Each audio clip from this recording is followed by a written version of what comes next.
Uniteam, wasak na? Kumikilos nga ba si Speaker Martin laban kay VP Sara gamit ang Makabayan Block?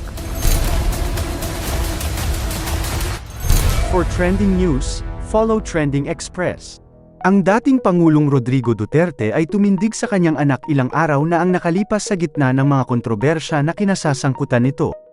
So I'm sorry, I have to divulge this because ako naman na yung binigay mo naman sa akin. I just make it public. Gamitin niya ang pera. It's only 125 million. Gamitin niya sa mga PMT. Palakasin niya sa high school. Pati ibalik talaga niya yung ROTC. Sa kanyang pahayag, sinabi ni Duterte na maaaring si Speaker Martin Romualdez ang nasa likod ng mga atake laban sa Vice Presidente at kalihim ng edukasyon na si Sara Duterte.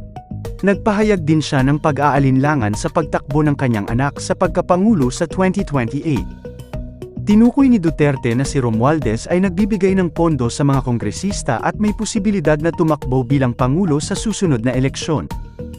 Hindi rin mapapalampas ang mga haka-haka ukol sa sabuatan nina Stella Quimbo at Martin Romualdez. Hindi maaaring palampasin ang mga aksyon ng Makabayan Block na nagsusulong ng pagtutol sa hiling ni Sara Duterte para sa kumpidensyal na pondo, pati na rin ang mga aksyon ng mga individual na sangkot sa usapin. Kahit na ang political strategist ni Duterte na si Malu Tiquia ay sinasabi na ang Uniteam ay wasak na at sa papel na lamang. Abay, sa tingin ko ang Uniteam ay sa papel na lamang. Tuluyan na nga ba ang banggaang Romualdez at Duterte na kapwa kasapi ng Uniteam?